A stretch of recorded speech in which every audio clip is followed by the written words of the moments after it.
We finally know how the province of Quebec intends to manage Uber and the taxi industry. Quebec's transport minister tabled a bill he says modernizes the rules around taxi services. But as Raquel Fletcher reports, his critics say it does exactly the opposite. It's the respect of our law. Quebec's taxi industry says a new bill, tabled just in time to be passed at the end of the spring session, is a victory.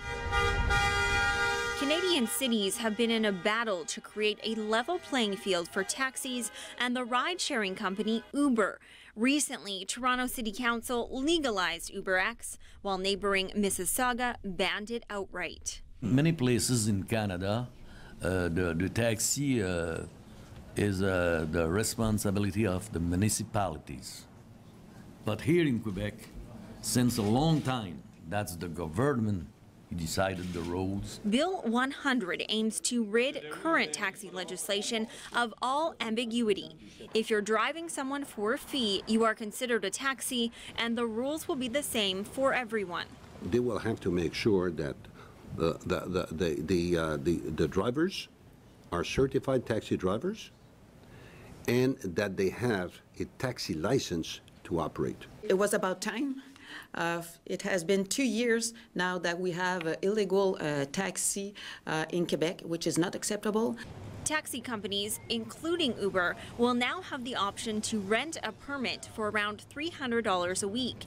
There are harsher penalties for violators, up to $100,000 in fines, and drivers could have their licenses revoked. Uber wouldn't speak to media. They say they're still studying Bill 100 and how it will impact their business.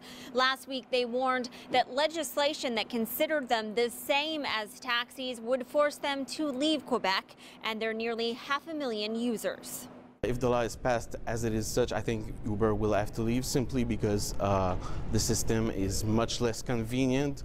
There's a very high barrier into entry into this market. I think it will raise the cost. In Montreal, where Uber is most active, taxi drivers say they're cautiously optimistic this bill will protect their livelihoods. Raquel Fletcher, Global News, Quebec City. And a footnote to that, Bill 100 also introduces greater flexibility in taxi pricing, including allowing different fares depending on the time of day.